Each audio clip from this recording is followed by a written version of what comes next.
नमस्कार क्रिकेट प्रेमींनो, मित्रमैत्रिणींनो, कसे आहात तुम्ही सगळे? 8 दिवसापूर्वी लॉर्ड्सच्या ग्राउंडवर जी एक ऐतिहासिक मॅच झाली, म्हणजे नेल बायटिंग फिनिश आपण ज्याला असं क्रिकेटमध्ये म्हणतो, ती म्हणजे इंडिया आणि इंग्लंडमधली तिसरी टेस्ट. ही टेस्ट मॅच इंग्लंडने 22 रन्सनी जिंकली. आपण थोडक्यात मॅच ती हारलो, कारण जडेजांनी अखेरपर्यंत झुंज दिली आणि ऑलमोस्ट आपल्याला ती मॅच जिंकवली होती. पण सिराज दुर्दैवाने हिट विकेट झाला, त्यामुळे आपण ती मॅच हारलो आणि आता सध्या इंग्लंड 2-1नी लीडवर आहे. आणि उद्यापासून म्हणजे 23 तारखेपासून इंग्लंडमधील मँचेस्टरच्या ओल्ड ट्रॅफर्ड ग्राउंडवर चौथी टेस्ट मॅच चालू होती. त्याविषयीच मी तुमच्याशी बोलणार आहे. त्यामुळे कुठेही जाऊ नका, बघत राहा आपला आवडता कार्यक्रम SR cricket and music for all. आता चौथी टेस्ट मॅच सुरू होती आहे. ती मँचेस्टरच्या ओल्ड ट्रॅफर्डच्या ग्राउंडवर आहे. या ग्राउंडवर भारतीयांसाठी म्हणजे न विसरणारा असा तो सामना होता. तो म्हणजे आज 6 वर्ष जरी झाली त्याला, ती जखम अजून तशीच ताजी आहे. तो म्हणजे 2019ची सेमीफायनल जी आपण 18 धावांनी हारलो होतो आणि तो MS धोनीचा जो रनआउट आहे तो एकदम हार्ट ब्रेकिंग असा होता सगळ्यांसाठीच आपल्या. आशा करू की ही मॅच जिंकून काही प्रमाणात आपल्याला ते विसरण्यासाठी प्रयत्न होईल. ते अवघड आहे, पण आशा करू इंडियात ही मॅच जिंकेल टेस्ट मॅच. आता आपण या मॅचकडे येऊयात, मॅचबद्दल जरा बोलूयात. आता या मॅचचा विचार केला तर मँचेस्टरच्या ग्राउंडवर असा इतिहास सांगतो की पहिली बॅटिंग टॉस जिंकून जो पहिली बॅटिंग करतो तोच संघ जिंकतो टेस्टमध्ये. कारण का चौथ्या इनिंगमध्ये 250-200च्या वर चेस करणं अवघड आहे.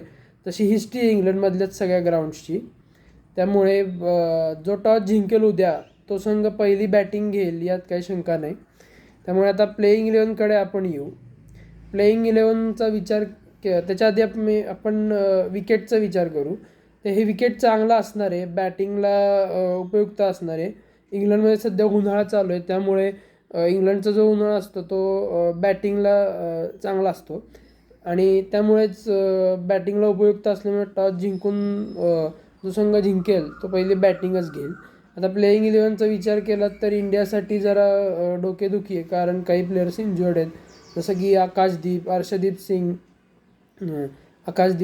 सिंग आणि अजून एक नितीश कुमार रेड्डी जो महत्त्वाचा बॅट्समन होता तो देखील इंज्युअर्ड आहे. त्यामुळे प्लेईंग 11मध्ये चेंजेस एक्सपेक्टेड आहेत इंडियाच्या. त्यामुळे इंडिया उद्या कॅम्बोज हा जो आहे बॉलर तो डेब्यूट करेल असं मला वाटतं. त्याचबरोबर करुण नायरचा फॉर्म एवढा नाही आहे, त्यामुळे साई सुदर्शनला संधी मिळेल त्याच्या जागी असं मला वाटतं. आणि अर्शदीप सिंगच्या जागी कुलदीप यादव किंवा शार्दूल ठाकूरला संधी मिळेल असं मला वाटतं. त्यामुळे प्लेईंग 11चा इंडियाचा विचार केला तर ओपनिंगला जो आहे तो यशस्वी जयस्वाल आणि KL राहुल ओपनिंग करतील. KL राहुलने मागच्या वेळेमध्ये फॅन्टॅस्टिक सेंचुरी केली होती, परंतु यशस्वी जयस्वालला हवी तशी लय मिळाली नाही आहे. त्यामुळे आशा करू की तो आपल्या ओरिजिनल स्टाईलमध्ये उद्या परत येईल आणि इंडियाला एक चांगला स्टार्ट देईल. नंबर 3वर इंडियाच्या साई सुदर्शन येईल किंवा करुण नायरला घेतलं तर करुण नायर येईल. मग चौथ्या नंबरवर आपला कॅप्टन आहे शुभमन गिल, तो येईल. 5व्या नंबरवर रिषभ पंत आहे, की जो बेधडक त्याचा अंदाज आहे टेस्ट क्रिकेटमध्ये. तो आधुनिक सेहवाग म्हणून असा ओळखला जातो, तो येईल. त्याकडूनही अपेक्षा आहेत, कारण मागच्या टेस्ट मॅचमध्ये तो फेल गेला होता. नंतर रवींद्र जडेजा जो तारणहार आहे सध्या इंडियाचा, the current Indian cricket teams wall असं ज्याला म्हणू शकतो, सर जडेजा हे 6व्या क्रमांकावर येतील. त्यानंतर 7व्या क्रमांकावर शार्दूल ठाकूर किंवा वॉशिंग्टन सुंदर येईल. आणि त्यानंतर सगळे आपले बॉलर्स सुरू होतील, जसं की कॅम्बोज, बुमराह आणि सिराज. तर अशी प्लेईंग 11 असेल इंडियाची. तर इंडियाला हेच करायचं आहे की आता यशस्वी जयस्वालला फॉर्म हुडकायचा आहे, कारण का त्याने जर चांगला स्टार्ट दिला तर most of the test matches आपण जिंकल्या आहेत.